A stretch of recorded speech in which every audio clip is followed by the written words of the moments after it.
Anem a veure com descarregar la plataforma Moodle al nostre telèfon i d'aquesta forma tenir tots els alumnes a la butxaca. El primer que hem de fer és anar a la Play Store, escrivim Moodle, fem una recerca i quan la trobem descarreguem l'aplicació.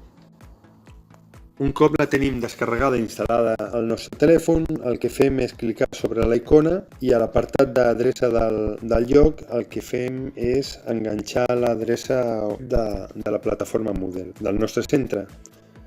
Cliquem connectar i acte seguit el primer que haurem de fer és ficar el nostre usuari i la nostra contrasenya.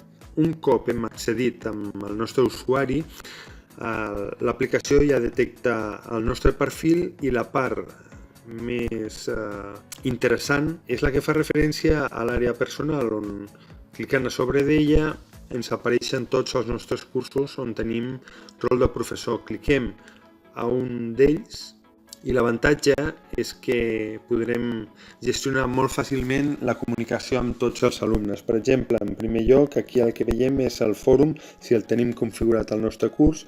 A part, veuríem tots els nostres materials, apunts, exercicis que tenim penjats, però si ens fixem a la part superior, al menú on fica participants, cliquem a sobre d'aquesta opció, ens apareixen tots els alumnes i la part avantatjosa d'aquesta aplicació és que clicant a sobre d'ells ens apareix una petita fitxa on podem accedir a les qualificacions de l'alumne i a la possibilitat d'enviar-li o bé un missatge o un correu electrònic. Si tirem enrere i cliquem a sobre de l'opció de qualificacions, també a la part superior, d'un cop d'ull el que podrem accedir serà a totes les qualificacions de tots els exercicis que tenim durant el curs.